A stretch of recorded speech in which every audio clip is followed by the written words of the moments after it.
morning, everyone. To kick off Hash Growth, we have someone whose track record precedes her. As a Chief Growth Officer of Airtel, um, she she leads the charge in a dynamic and a highly competitive industry. That's safe to say, Neelu. Thank you. I think her experience across sales, marketing, product leadership gives her that whole-rounded perspective on defining how to truly move the needle. I'm talking about, of course, Neelu. A huge round of applause for her once again, guys. Thank you, thank you, thank you. I'm honored to be here. And I'm here to pick her brain on the topic of the session today, which is from gut to graphs, marketing that makes sense and sense, right? So, Neelu, at Airtel, a company with millions of consumers or customers as of today, right? Like the scale is massive. It naturally, inherently requires a blend of vision and precision. So, talk to us about your thoughts in how much of Airtel's marketing strategy today is driven by gut, and where have the graphs truly taken over? Okay, so like you said, Shivangi, we operate at a very, very large scale. This question is not either or.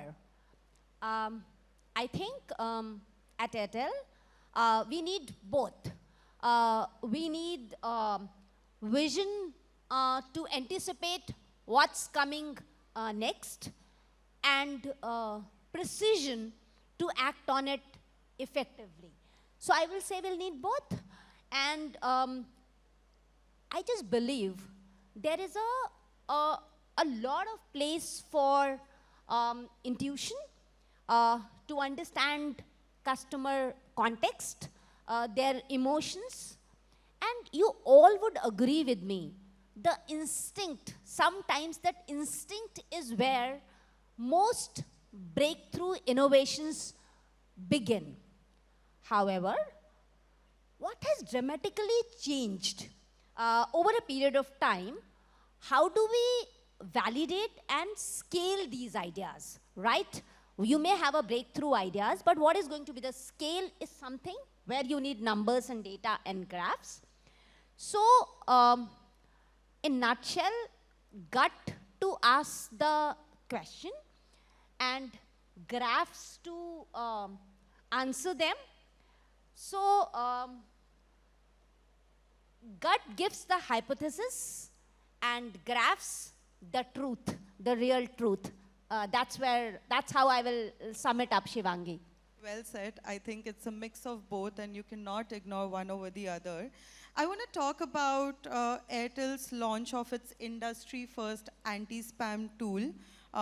You naturally, in the audience itself, I'm assuming you have a ton of consumers of Airtel, and identifying those billions of spam calls and fraud is the first step in avoiding, maleficent behavior, right? So how much of consumer behavioral analysis and feedback analysis went into investing into a strategic initiative like this, where obviously, the immediate returns or sends are not that obvious as of, Yes, yeah. absolutely. So first of all, I, along with my colleagues, Dhruv and Avni, who are sitting there, we are very, very proud to be associated with an organization which for the first time in the country, across the globe, is declared itself as a safe network. So I'm like, you can give me a huge round of applause for doing this. And I will just tell you the story, Shivangi, like you asked for. In this digital world, we listen to our customers a lot. We realized that customers were feeling very, very unsafe. And what we also picked up from customers, that every scam was starting from a spam. It was starting from a call. And that's when we launched our first version, as we call it internally, Spam 1.0, where we listened to the customers and we started identifying spam calls and started warning our users that this call could be a spam. So How many of you are Airtel customers here? That's a huge number. Can I meet the rest of them after this session? uh, so all Airtel customers would have experienced that we started calling out saying Airtel warning spam, right? So even if the customers were picking up their calls, somehow back of their mind, they knew that Airtel has called it a spam. That was the first version.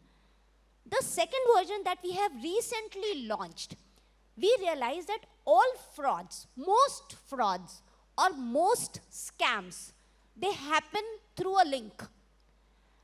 Mostly people click on the link. One example is HDFC Bank. A site comes to me which is HFDC, and in the hurry, in my busy day, I just click on it, assuming this is a link from HDFC, and I am frauded by that site. We realize this, that most scam start with a link, and we have very proud to announce about a week ago, Dhruv, we launched another fraud Airtel Safe Network intervention where all such links will not open on Airtel network. So even if you would have received a malicious link, if you are on Airtel network, whether it is mobility or it is Wi-Fi, whether it is on mail or on Insta, whether it is on WhatsApp or on Telegram, no matter which OTT platform you are using, the link will not open, even if you click on it. That was a huge intervention because we realized most scams were happening through this. Now, for a telecom operator, Shivangi, like you said, who mostly speaks about speed, network, all of it, it was a very strong segue to saying we want to keep our customers safe, irrespective of the platform that you are using.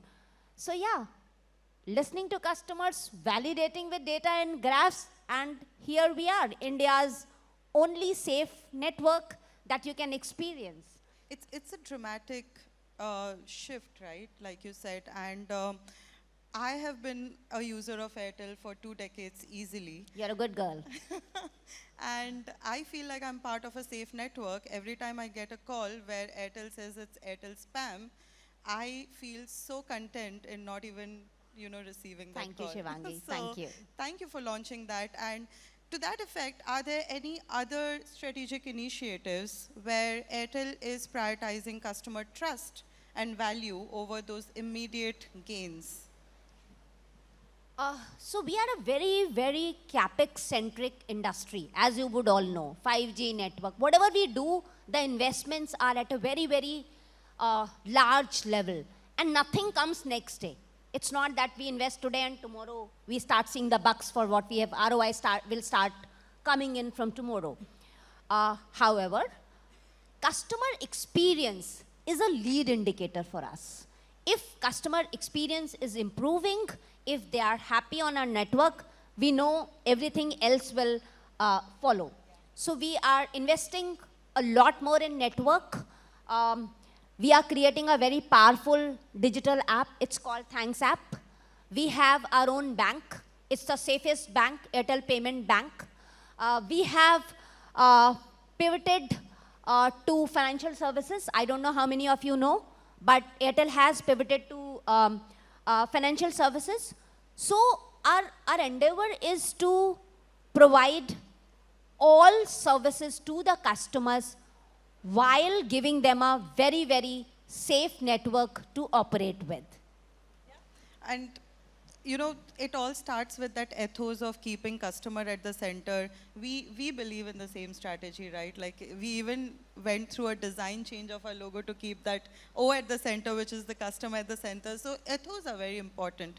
And which is why I want to know more about customer value management from you, Neelu. So what does CVM really mean to Airtel's core ethos and growth strategy?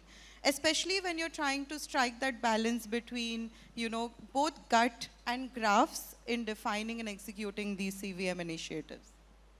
Good question, Shivangi. And when I say this, I am not joking, and I'm not saying this because I'm sitting here representing Airtel.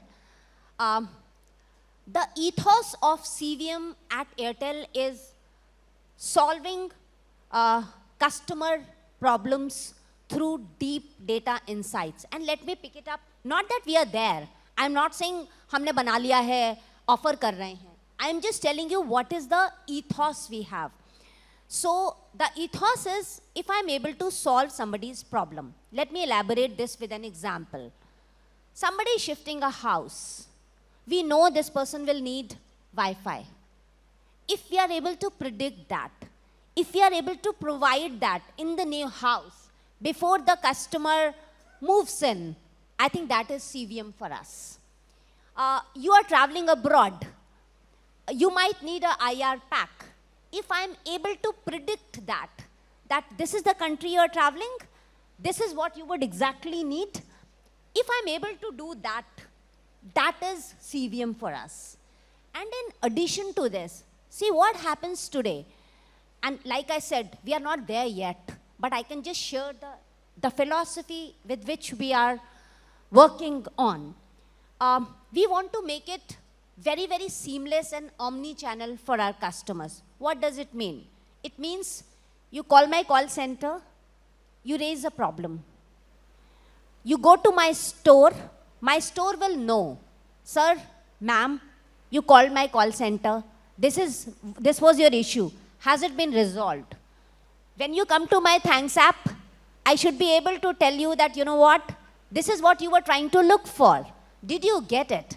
So in addition to the philosophy of solving customer problem, we want to make experience very seamless, omni-channel so to say, so that बार-बार customer को explain नहीं करना पड़ रहा, वो same rhetoric story store पे भी जाके, call center पे भी जाके, thanks app पे भी searching. We want to make it like truly seamless for the customers. So that's where we are when it comes to customer value management, Shivangi.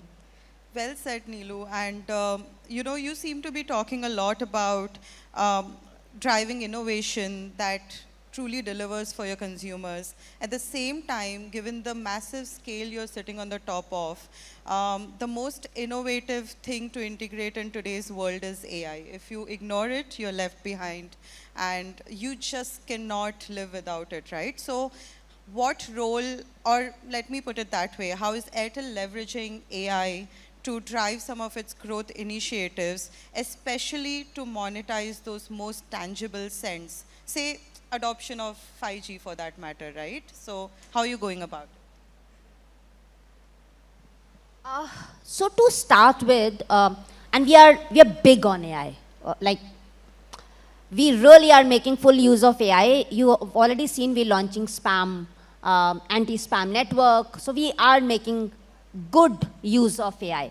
Having said that, our primary objective of using AI is to make every interaction simpler, safer, and more personalized. And let me just elaborate this personalized thing, right? And you and I were talking during our coffee break. What we realized, there is a set of customer who says, मुझे मत बताओ कि मुझे क्या खरीदना है. For instance, hypothetically, you buy a recharge of 349. And I personalize it to the extent saying, every time you come, I will say you recharge with 349. This is 349 for you. We realize there are two set of customers. One that says, please just let me know what did I recharge with last. I want to continue to recharge with that. There's another set of customer who says, don't tell me what to recharge with. Let me explore. You give me options, I will decide. Now, this is a very different kind of personalization, right? While we may think, arey, ye to customer always buys this, let's go. But the customers are completely thinking, two type of customers are completely thinking differently. And we need to address, and both are personalization, by the way. One wants, मैं जो खरीदता हूँ, like my mom, this is what I recharge with. Let me continue to recharge with this. The other one says, don't tell me what to buy. I will. It's two approaches. There are two approaches. I think AI can really help us there. The second thing, and I don't want to really, I know many of you have this pain point of reaching out the call center, small little things, how do I solve my problems? So we want to use AI for a very, let me explain this with an example. Like conversational bill explanation, like smart bill assistant. You got a bill, you want to know मेरा bill 3,000 रुपए का क्यों आया है?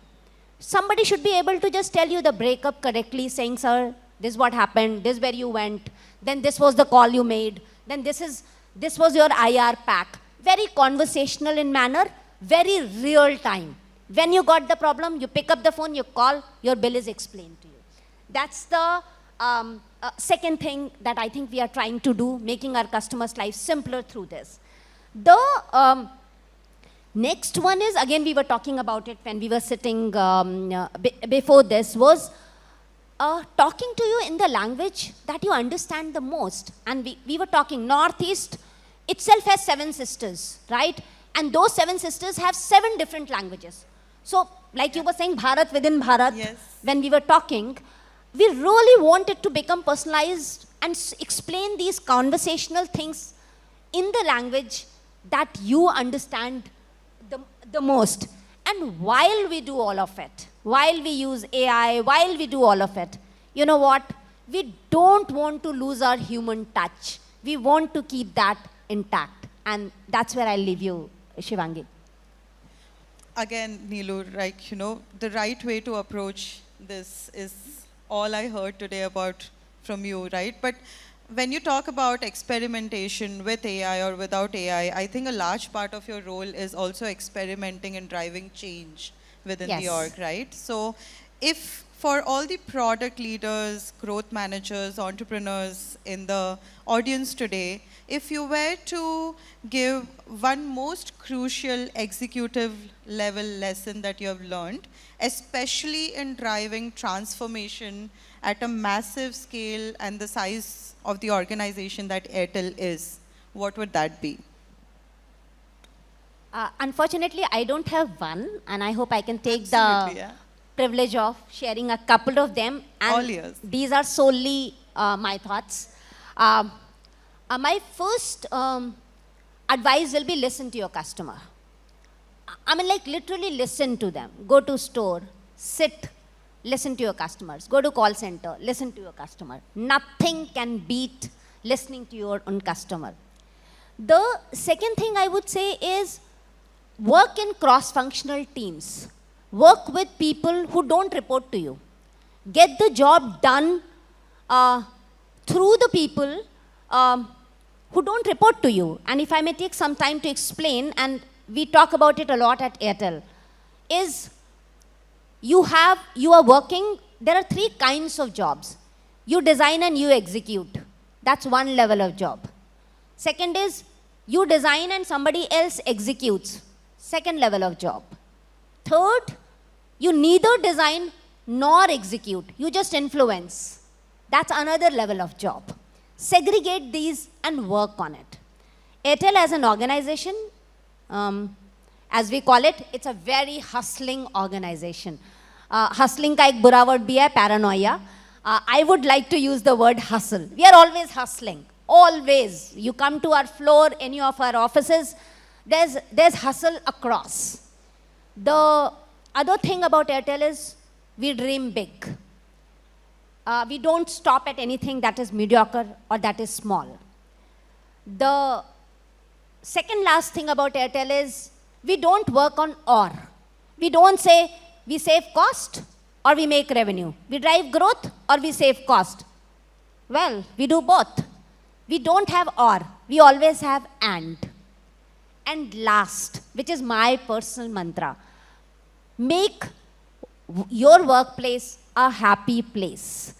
Do whatever makes you happy. Flowers make me happy. I get flowers to my workplace. There are always different kind of flowers put on my workplace.